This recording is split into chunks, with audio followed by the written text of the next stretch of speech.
Good morning. It's time for our daily dose of good news, which is from Deuteronomy chapter 11, verses 1 through 17. You shall love the Lord your God, therefore, and keep his charge, his decrees, his ordinances, and his commandments always. Remember today that it was not your children who have not known or seen the discipline of the Lord your God, but it is you who must acknowledge his greatness, his mighty hand, and his outstretched arm, his signs and his deeds that he did in Egypt to Pharaoh, the king of Egypt, and to all his land. What he did to the Egyptian army, to their horses and chariots, how he made the water of the Red Sea flow over them as they pursued you, so that the Lord has destroyed them to this day. What he did to you in the wilderness until you came to this place, and what he did to Dathan and Abiram, sons of Eliab, sons of Reuben, how in the midst of all Israel the earth opened its mouth and swallowed them up, along with their households, their tents, and every living being in their company. For it is your own eyes that have seen every great deed that the Lord did.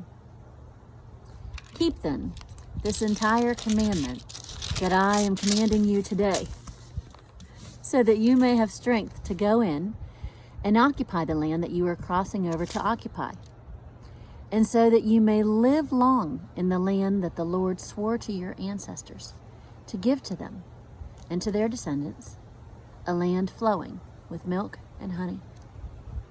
For the land that you are about to enter to occupy is not the land of Egypt, from which you have come, where you sow your seed and irrigate by foot like a vegetable garden.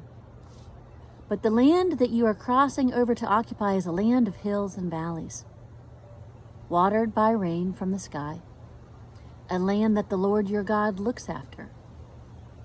The eyes of the Lord your God are always on it, from the beginning of the year to the end of the year.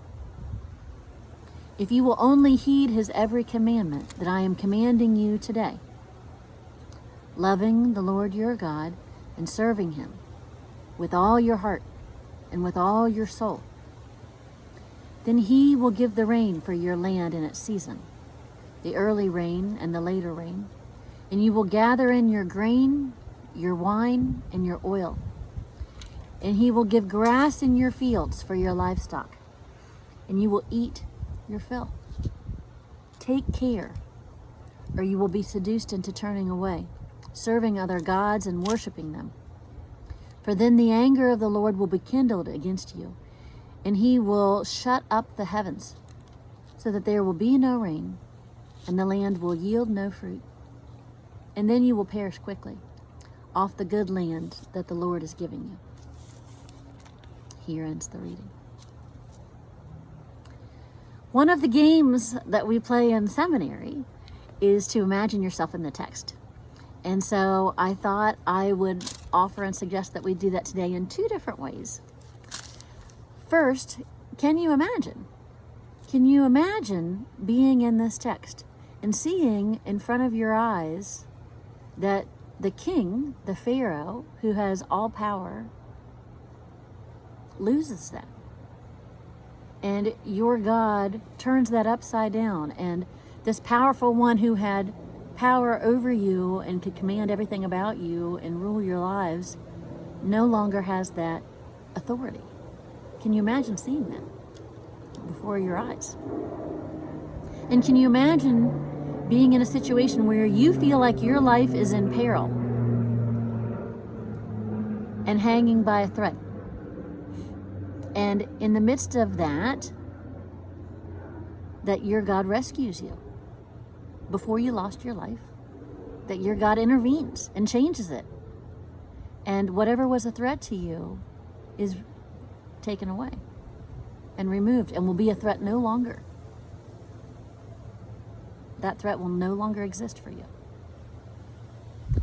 And can you imagine being in the wilderness and being cared for by God with manna and with quail And that even in a time of difficulty and not your favorite situation, that God is still there and present and caring for you. And can you imagine being in the wilderness and wandering around and seeing someone removed right before your eyes? The miraculousness of that and the demonstration of power in that, of something that was sinful being yanked out.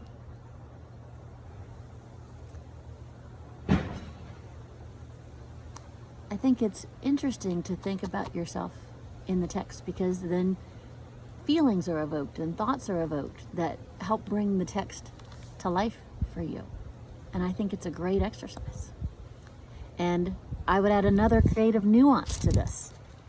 And that's for you to consider, and maybe even grab a pen and paper for this part, an example from your own life of each of those things.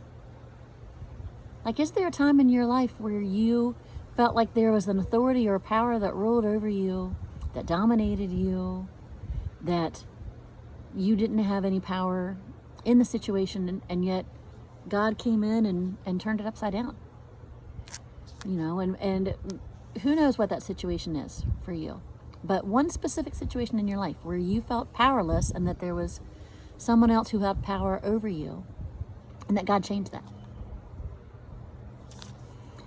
And can you think of a time in your life when you felt pursued, like there was something life-threatening or something that was able to cause you great harm that God rescued you from experiencing, and that you were able to avoid and not be touched by, even though you feared it, even though you worried that that would occur? And can you imagine a time in your life that probably wasn't a very fun experience, that you're trudging along and things are maybe going okay but not great, or maybe things are really difficult, and yet in the midst of that you see provision from God. You see ways that God stepped in and reminded you that God cares for you and takes care of you always, and small examples of God's loving care in the midst of a time that probably was difficult, maybe not very pleasant. And can you remember a time in your life when maybe something seemed very close that could harm you, or that could wreak havoc on your lives, or cause things to go a different way, but it felt near, and that God removed it, just took it out of there, so that it would no longer be this heavy sin piece in your life? Can you imagine those things? Can you think of what those items are in your life that you've seen already, that you just want to take a moment to note and to draw out and to raise to the surface and look at? Is there a time in your life when God has called you to something different? Something different than you've experienced before, and you're used to the land of Egypt, where you irrigated it on foot, and now you're in this land of hills and valleys and rain that will come at God's command, where you're stepping into something new or doing something different, knowing that God is going to provide for you and God will care for you. And while there may be ups and downs in it, hills and valleys in it, that God is with you in that new environment as well. And maybe that's how, after the pandemic, as things start to open up some, we step into our new environment of what's this life like after the pandemic and after our experiences. It's not what it was before. It is something new. How might that look different? And how might God be promising to care for you in the hills and valleys of whatever this life is like ahead? But I hope you enjoy the exercise, and I hope that you are strengthened by remembering where God has been in your life and by thinking about how that would be. And I think it's important that it be your own personal experiences, not something that happened to your kids or anybody else, but your own personal, what you've seen with your own eyes. And to remember that God calls us to serve God, to yield fruit, And for us to remember God has done all these things and been faithful. And you can look at your list and see all the ways that God has been faithful in your life that maybe you didn't realize so much before, but you do realize now, and you're emphasizing by writing it down. And maybe that helps you love your God with all your heart and with all your soul today. Have a great day, everybody. Bye-bye.